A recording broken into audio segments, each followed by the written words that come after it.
Cette exposition, elle est dédiée aux super-héros du label DC Comics, autrement dit, les créateurs des célèbres Batman, Superman ou Wonder Woman. Et ici, on va traverser 80 ans d'histoire qui vont de leurs premières apparitions en bande dessinée jusqu'aux dernières adaptations au cinéma. Et c'est tout naturellement Superman qui nous accueille ici, alias Clark Kent, le premier des super-héros de l'histoire, cet extraterrestre venu de Krypton pour sauver l'humanité.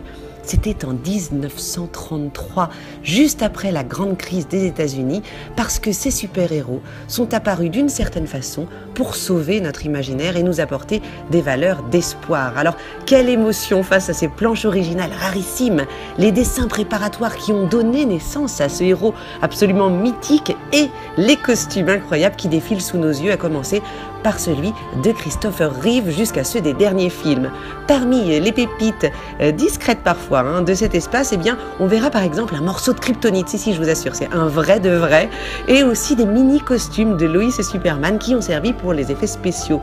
Et puis petit scoop de l'exposition, les croquis inédits de Tim Burton pour son film Superman, jamais réalisé à notre grande déception. Transition toute trouvée vers l'univers de Batman, le héros humain sans super pouvoir qui s'est fait tout seul en justicier masqué milliardaire quand même.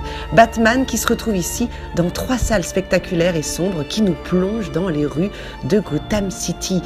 Là encore, des costumes de films, des planches dessinées originales, des objets, des maquettes de décors et la Batmoto qui a fait le voyage pour nos beaux yeux qui font pas trop les fiers, faut l'avouer, face au terrible Joker qui s'impose à nous ici dans le costume de Jack Nicholson en personne. Et oui, pas de super-héros sans super méchants, c'est la règle. Les super-héroïnes ont aussi leur place ici, avec notamment Catwoman et son costume de cuir, ou encore Wonder Woman, née en 1941, là encore en pleine Seconde Guerre mondiale, au moment où les femmes supportaient le monde avec leur courage, un personnage devenu culte dans les années 70 suite à la série télé qui lui a été consacrée. Et on va tout revivre ici, sans en manquer une miette. C'est la première fois qu'on réunit autant de pièces, c'est une première mondiale, avec 200 planches originales signées des plus grands, de Bob Kane à Jack Kirby ou encore Alex Ross.